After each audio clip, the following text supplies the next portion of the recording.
Sean todos bienvenidos, amigos invitados. Quien le habla, su hermano Esdras Sanabria. Sirvo en la iglesia en Barinas, gracias a la misericordia y a la gracia del Señor. Hoy estaremos hablándole acerca del misterio de la vida humana. Este es un gran misterio y queremos responder estas dos principales preguntas. ¿Se ha preguntado usted alguna vez por qué vive en este mundo y cuál es el propósito de su vida?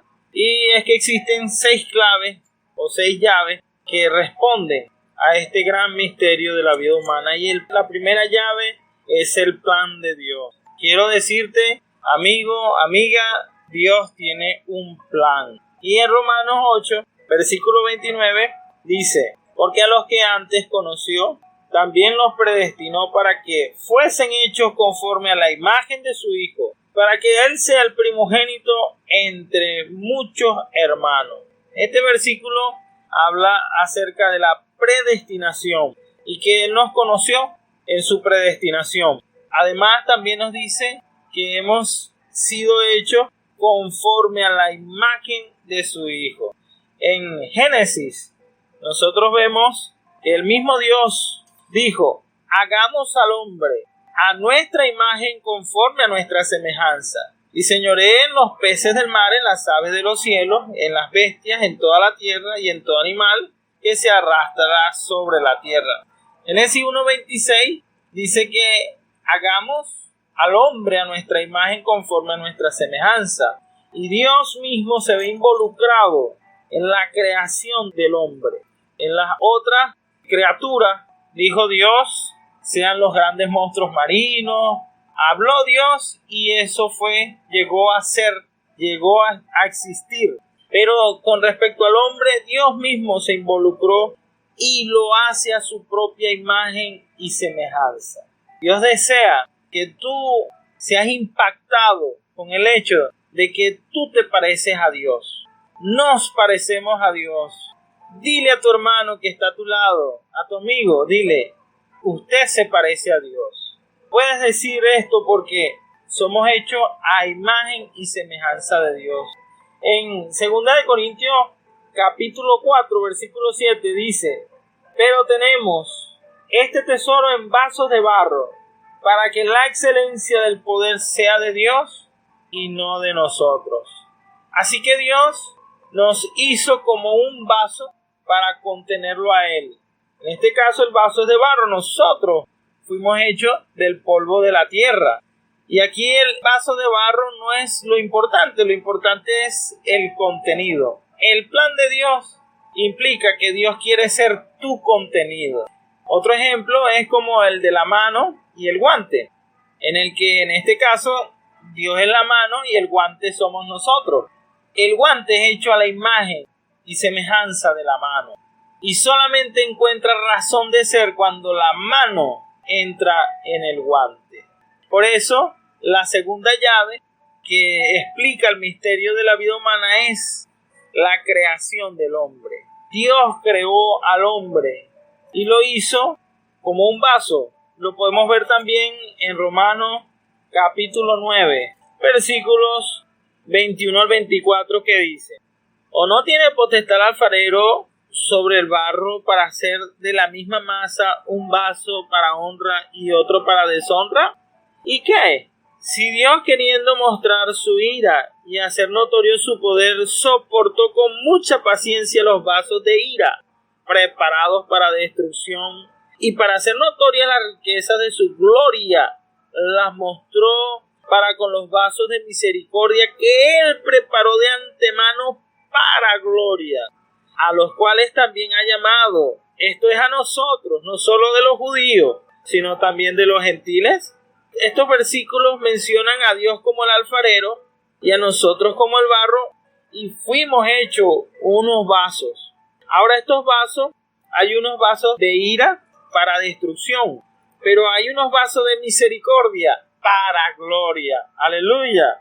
Los vasos que hoy estamos aquí reunidos somos vasos de misericordia, porque Dios te ha traído a que oigas de su palabra, a que entiendas que tú eres un vaso de misericordia para gloria. Dios quiere verse expresado en estos vasos de barro. Aleluya.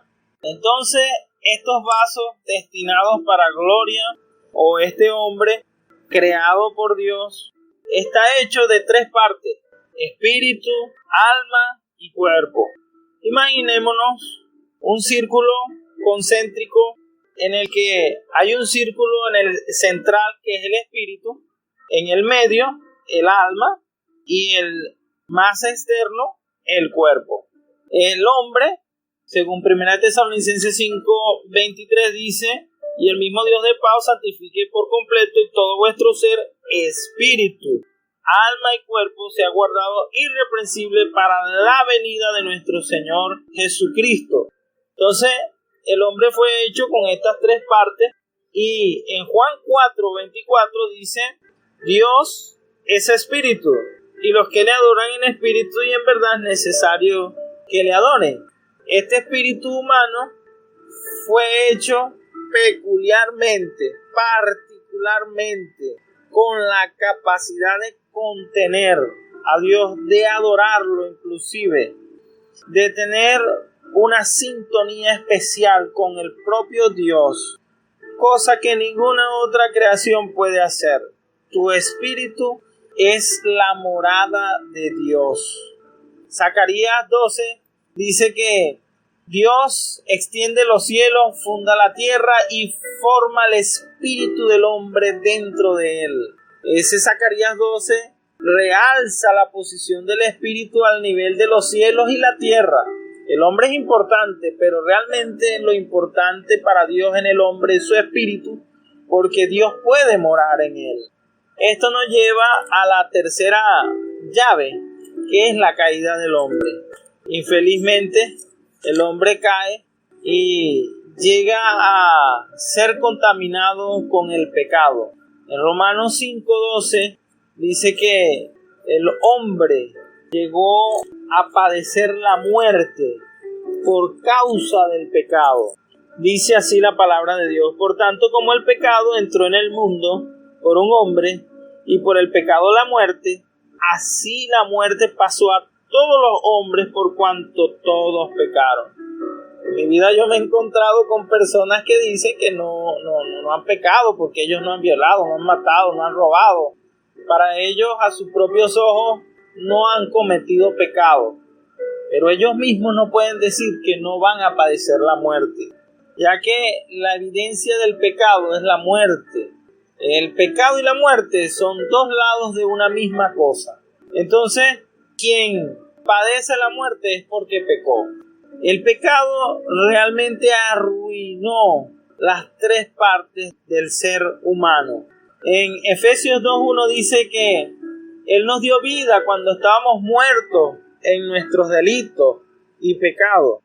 En Mateo 8:22 está el caso de un hombre que dice: Señor, yo te seguiré, pero deja que primero entierre a mi padre. A lo que el Señor le responde: deja que los muertos entierren a sus muertos. Aquí se refiere a un solo muerto, pero el Señor dice: deja que los muertos entierren a sus muertos. Está diciendo el Señor que los que no están en Él están muertos.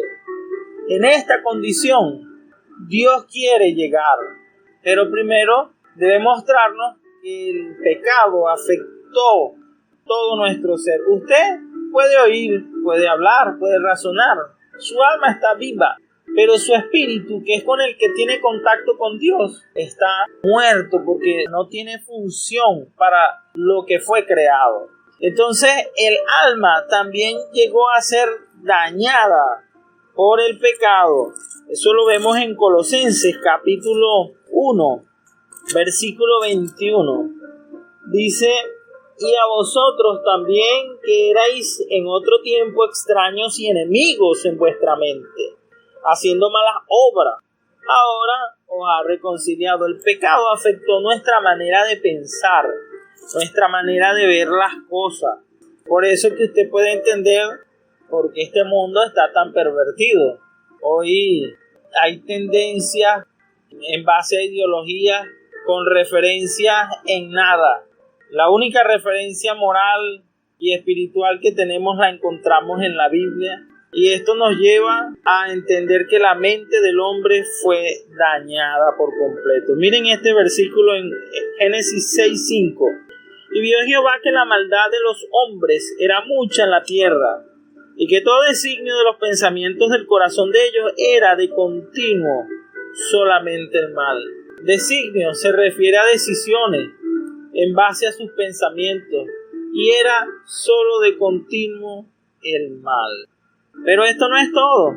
El pecado también arruinó el cuerpo humano. Fíjense cómo dice aquí en Génesis 6:3. Y dijo Jehová: no contenderá mi espíritu con el hombre para siempre, porque ciertamente él es carne, más serán sus días 120 años. Aquí carne no es un término positivo. Carne llegó a ser la expresión del hombre. El hombre mismo llegó a tener personalidad carnal. Es pernicioso, es lascivo, tiene concupiscencia, es caído. Y su carne llegó a controlar inclusive sus propios pensamientos. En Romanos capítulo 6, versículo 12, dice: no reine pues el pecado en vuestro cuerpo mortal, de modo que lo obedezcáis en su concupiscencia. En la carne hay algo que se llama concupiscencia, y esta concupiscencia se espolea con las cosas que presenta este mundo. La Biblia habla de los deseos de los ojos, la vanagloria de la vida, y el cuerpo está contaminado plenamente con el pecado. Vamos a ver si me explico un poco mejor en Romanos mismo, también en el capítulo 7, el versículo 18. Y yo sé que en mí, esto es, en mi carne, no mora el bien, porque el querer el bien está en mí, pero no el hacerlo. Entonces, en esta condición, el hombre llegó a ser corrupto en todas sus partes, desde su espíritu, pasando por el alma, hasta llegar al cuerpo. Oh, hermano mío, amigo mío, invitado que me oyes, debes entender que Dios no es que esconda porque Él quiere esconder su rostro. No es porque no quiera oírte, no. Él siempre ha atendido tu súplica, pero hay algo que lo separa de ti. Es por eso que en Isaías capítulo 59, versículo 2, dice así la palabra del Señor: pero vuestras iniquidades han hecho división entre vosotros y vuestro Dios, y vuestros pecados han hecho ocultar de vosotros su rostro para no oír. Es por eso que cuando el hombre pecó en el huerto del Edén, observan una cosa, que Edén significa placer, y en el plan de Dios también está agrandar el placer, extendiéndolo a nosotros. Con la palabra que hemos recibido estos días, hemos visto que en Proverbios capítulo 8 dice que su delicia está con los hijos de los hombres, con la parte habitable de los hijos de los hombres, y ese precisamente es el espíritu humano. Entonces aquí en el huerto Dios quería agrandar su placer y que este hombre participara del árbol de la vida, pero pecó. Y cuando pecó, Dios dice: ¿dónde estás tú? Hay una división. Cuando nosotros pecamos, el Dios Santo tiene que apartarse del hombre pecador. Ante todo esto, el hombre quedó imposibilitado del plan de Dios.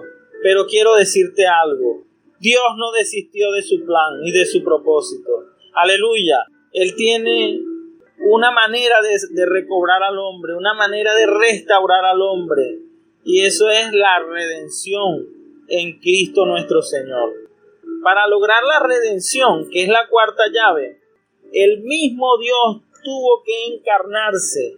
Eso lo vemos en Juan capítulo 1, versículo 1, que dice: en el principio era el Verbo, y el Verbo era con Dios, y el Verbo era Dios. El 1.14 dice: y aquel Verbo fue hecho carne, y habitó entre nosotros, y vimos su gloria, gloria como del unigénito del Padre, lleno de gracia y de verdad.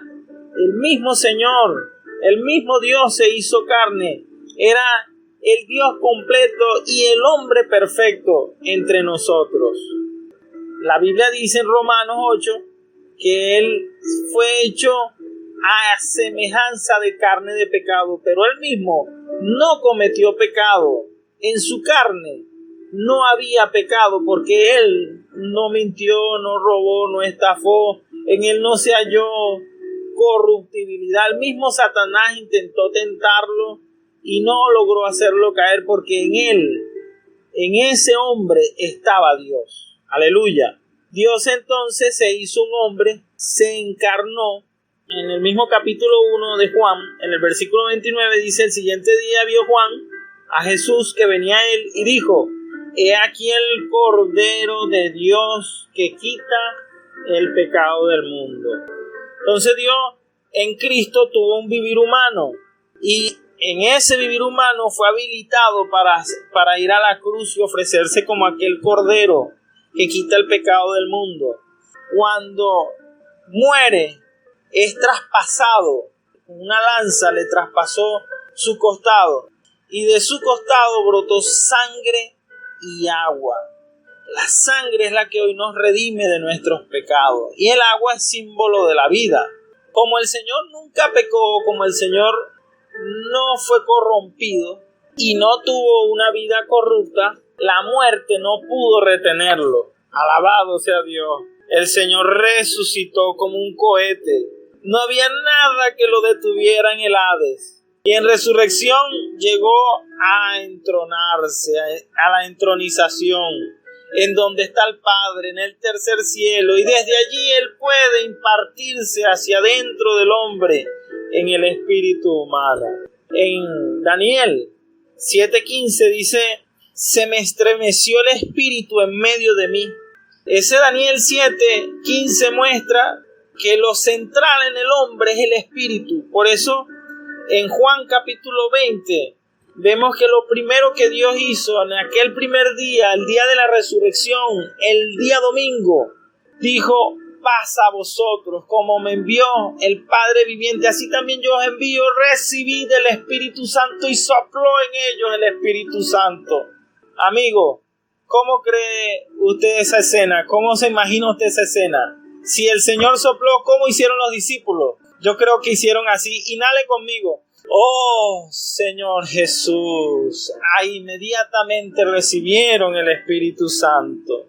Usted seguro que ha oído de bebidas energizantes, de medicinas restauradoras. En fin, no hay nada que sea vivificante en esta tierra. Nada lo puede vivificar.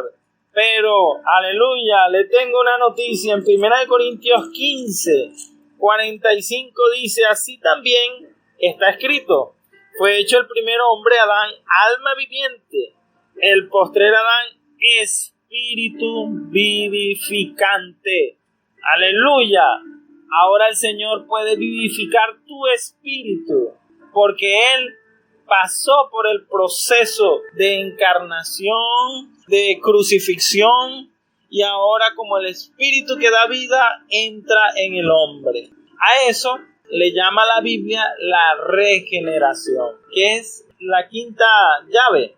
La regeneración del hombre no es otra cosa que el arrepentimiento y la fe. El arrepentimiento abre el camino para que la fe haga el trabajo renovador en el hombre.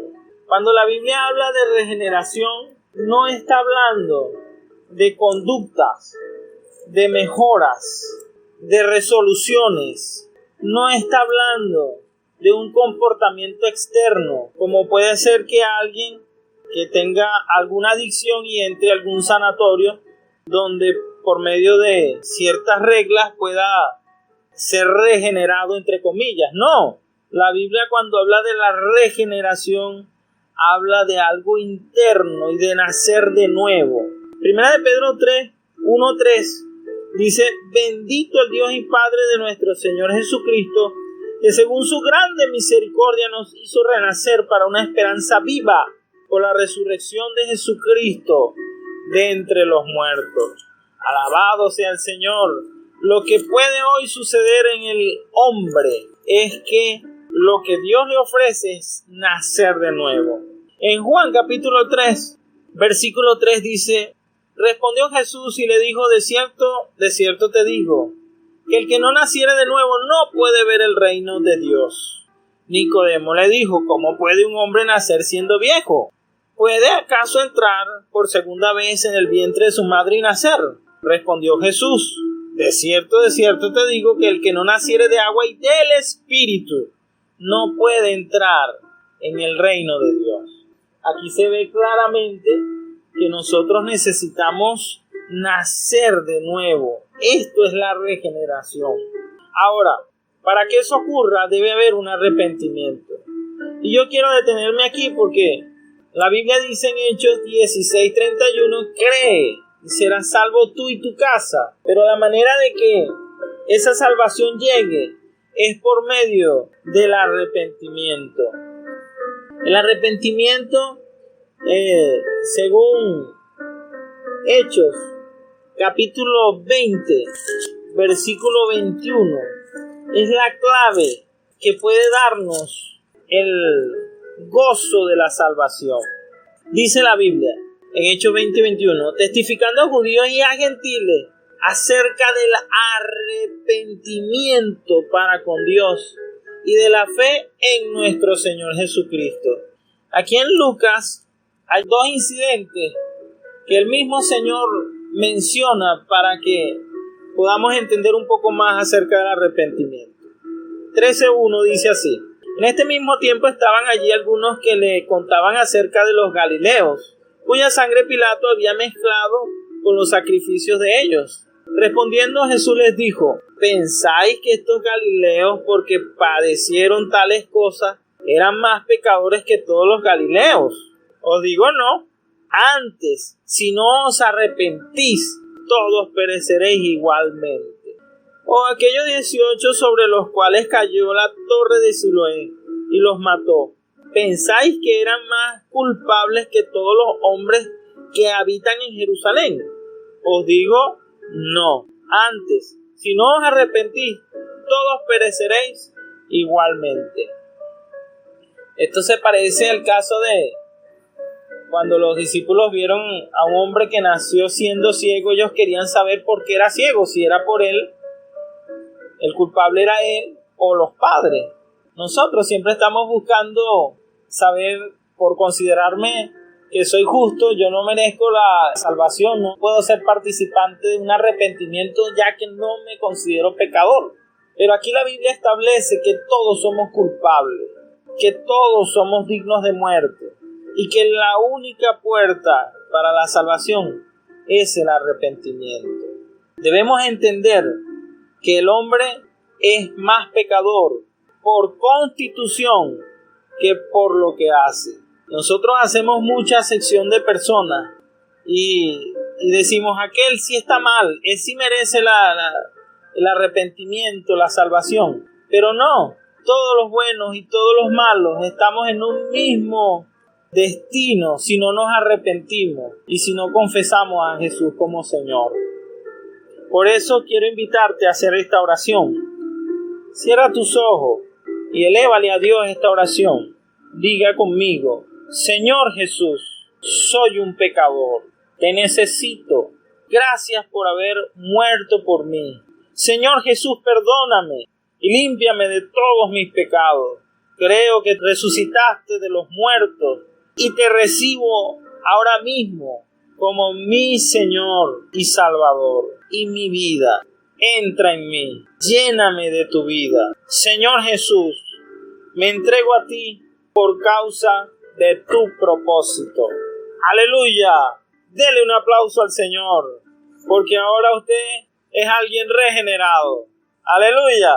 Para terminar, la salvación completa que Dios quiere efectuar también la hace desde nuestro espíritu, se desarrolla en nuestra alma y culminará con nuestro cuerpo. La Biblia dice en Marcos 16:16, el que creyere y fuere bautizado será salvo, mas el que no creyere será condenado. Aquí el problema es creer, y a ese creer te abre espontáneamente a un segundo paso, que es el bautismo. Y con esto comienza el proceso que dura toda la vida, el proceso de salvación, de la salvación completa de Dios. Entonces en Efesios capítulo 3, versículo 17, dice así: para que habite Cristo por la fe en vuestros corazones. Esa fe, como vimos, se origina en nuestro espíritu por nacer de nuevo y se desarrolla hasta llegar a nuestros corazones, que es también el alma, es la parte psicológica, y va haciendo un proceso gradual que la Biblia llama la renovación de nuestro entendimiento, en Romanos capítulo 12, versículo 2. Y en Filipenses vemos la conclusión de esa salvación en el capítulo 3, versículo 21. Dice: el cual transformará el cuerpo de la humillación nuestra, para que sea semejante al cuerpo de la gloria suya, por el poder con el cual puede también sujetar a sí mismo todas las cosas. Alabado sea el Señor. El creyente coopera para permitir que el Señor se extienda de su alma hasta que todos sus deseos, pensamientos y decisiones lleguen a ser uno con los de Cristo. Finalmente, cuando Cristo regrese a la tierra, Dios saturará por completo el cuerpo del creyente con su vida, y esto será llamado la glorificación. Quiero terminar con Filipenses capítulo 2, versículo 12. Por tanto, amados míos, como siempre habéis obedecido, no como en mi presencia solamente, sino mucho más ahora en mi ausencia, ocupaos en vuestra salvación con temor y temblor. Que el Señor bendiga tu obediencia a Cristo, que el Señor bendiga tu comunión con Cristo en el Espíritu, que el Señor nos haga madurar en esta palabra y nos ayude a concluir su salvación en nosotros, que finalmente dará respuesta a este misterio de la vida humana. Que Dios les bendiga.